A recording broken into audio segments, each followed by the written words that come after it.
J'ai déjà fait plus de 200 vidéos sur Montréal et encore aujourd'hui, je découvre plein de choses sur ma belle grande ville.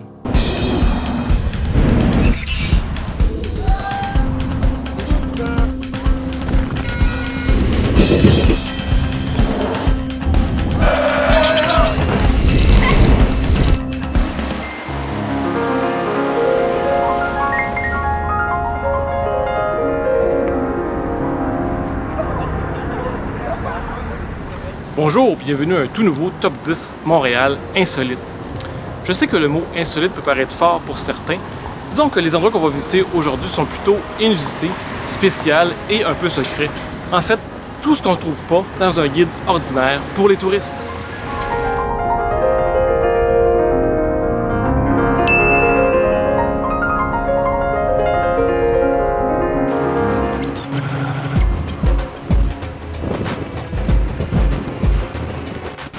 Troisième vidéo Top 10 insolite, troisième temple hindou. Le temple Shri Ramji est situé dans le tout petit quartier de Parc Extension. Le temple a été fondé en 1992.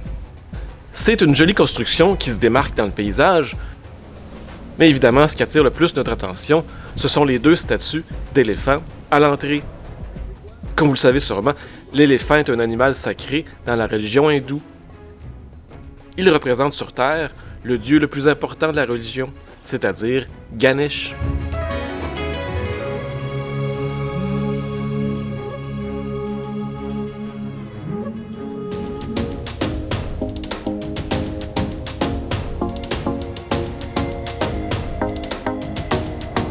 Saviez-vous ça, vous autres, qu'il y a encore un endroit à Montréal où on fait de la forgerie de façon traditionnelle? Les forges de Montréal sont situées dans l'ancienne station de pompage Riverside, en arrière de la minoterie Five Rose. Les Forges de Montréal, c'est un OSBL qui offre des ateliers et des démonstrations dans le but de garder l'art des forgerons traditionnels bien vivant.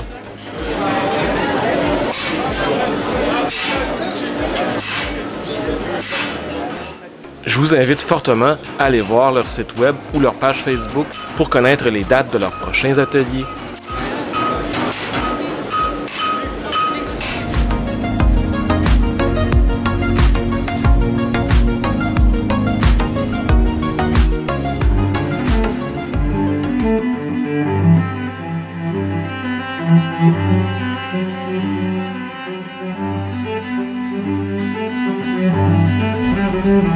Pour la position numéro 8, je vous amène à la banque, plus précisément à la Banque de Montréal, la plus vieille banque de la ville. Elle a été fondée en 1817.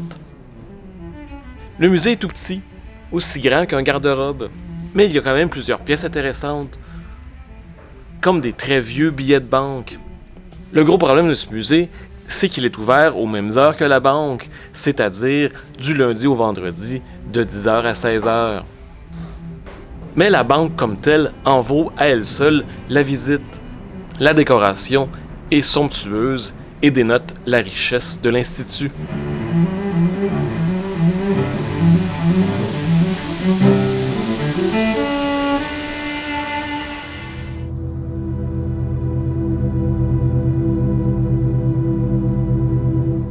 La piscine dont je veux vous parler est située en arrière de l'hôpital Royal Victoria, juste au pied du Mont-Royal. Elle a été ouverte en 1961 et c'est un don de Henry William Morgan. C'est plutôt les employés de l'hôpital et l'Université McGill qui l'utilisaient. La piscine a été fermée en 2013 quand presque toutes les activités de l'hôpital ont été déménagées. On a un gros panneau qui nous dit que franchir la clôture qui nous sépare de la piscine, c'est vraiment dangereux.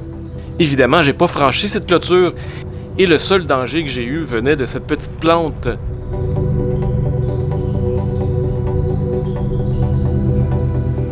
Hey, ça colle dans les pantalons, ça, puis ça pique. En 2017, la mairesse Plante voulait restaurer la piscine parce qu'il faut dire qu'il n'y a aucune piscine publique au centre-ville de Montréal.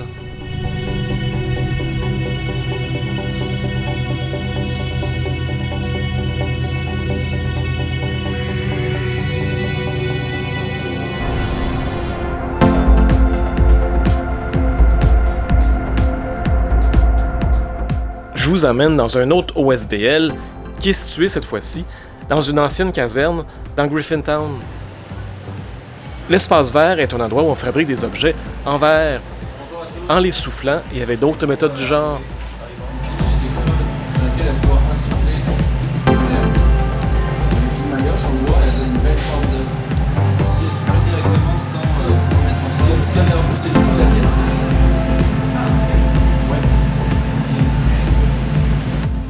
Comme pour les forges, l'espace vert offre des cours et des ateliers.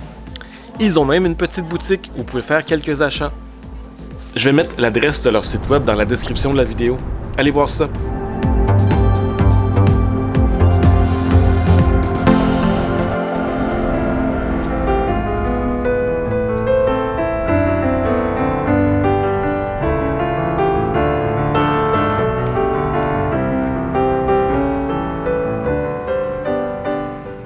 Les serres de Westmount ont été ouvertes en 1927.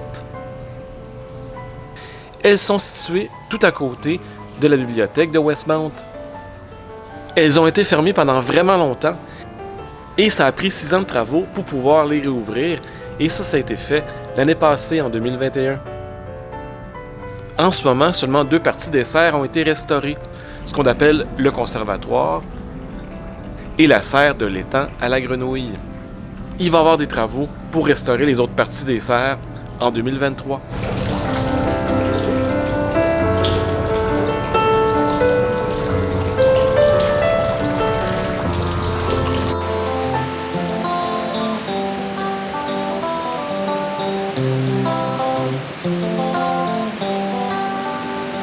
Et oui, on peut faire du surf à Montréal, dans le fleuve Saint-Laurent. Et il y a 2 principaux endroits pour le faire. Il y a d'abord la Vague-à-Guy, située dans Ville-la-Salle, et l'endroit où j'ai filmé, à la Cité du Havre, pas tellement loin du Vieux-Port. En fait, l'endroit de surf est situé derrière Habitat 67 et vraiment pas très loin du pont Victoria. Au début, je pensais que faire du surf à ces endroits-là, c'était plus ou moins légal, que les gens faisaient ça à leur risque et péril. Mais après une petite recherche internet, j'ai vu qu'ils se donnaient des cours de surf organisés aux 2 endroits que je vous ai nommés. C'est quand même intéressant de savoir qu'on peut faire du surf de façon sécuritaire dans le fleuve Saint-Laurent. Et on peut faire d'autres sports nautiques que le surf, et ça a l'air vraiment amusant.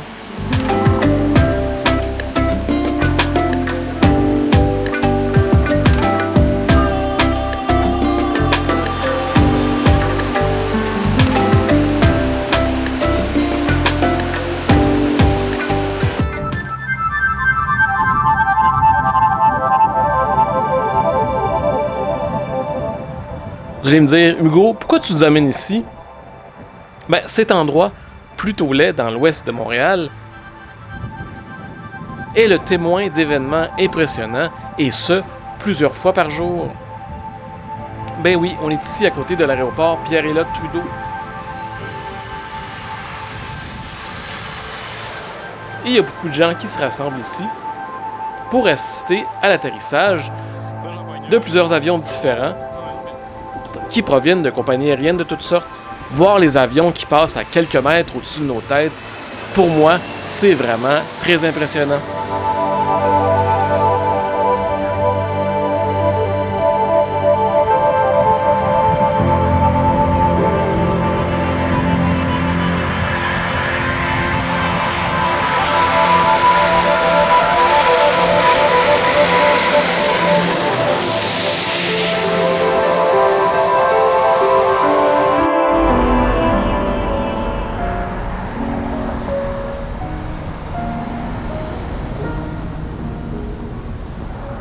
Glenn le Mesurier est un artiste d'origine gaspésienne qui a maintenant son atelier sur la rue Van Horn, dans le Myland. À côté de son atelier, il y a ce qu'on appelle le Jardin du Crépuscule. C'est là qu'il expose plusieurs de ses œuvres d'art. Mais il y en a d'autres un peu partout à Montréal. Le Mesurier utilise toutes sortes de matériaux recyclés pour composer ses œuvres. La plupart sont faites à base de métal. Certaines sont figuratives, d'autres pas du tout. Ce qui est intéressant aussi, c'est que plusieurs résidents du Myland ont acheté une sculpture de Le Mesurier et l'ont mis devant leur maison.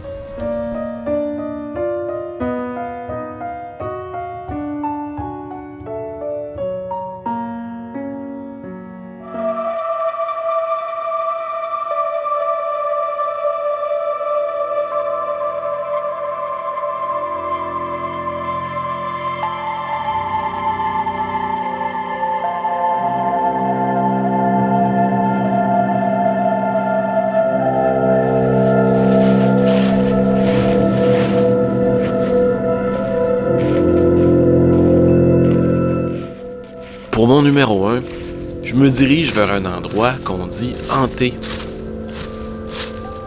Je suis au pied du Mont-Royal, juste en arrière de l'hôpital Victoria.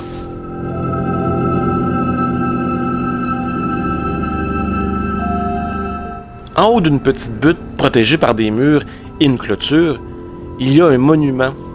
C'est le monument à Simon McTavish.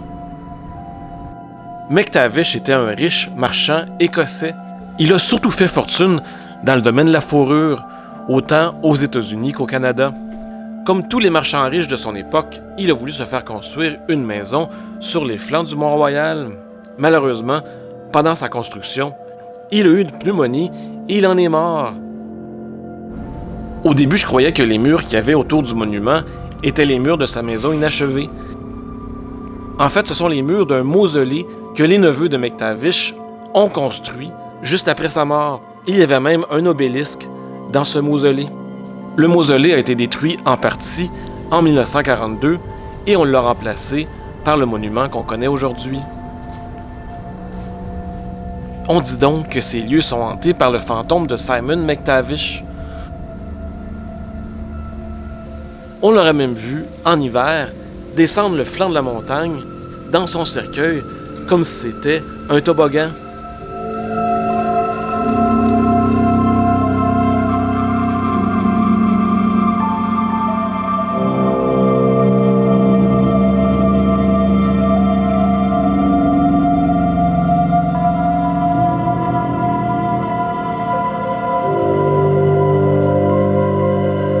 Alors voilà, c'est comme ça que se termine ce tout nouveau Top 10 Montréal insolite. Comme d'habitude, vous savez quoi faire. Un petit pouce en l'air en bas de la vidéo. Abonnez-vous si ce n'est pas encore déjà fait. Partagez la vidéo sur le plus de réseaux sociaux possible. Et là-dessus, on se dit à très bientôt.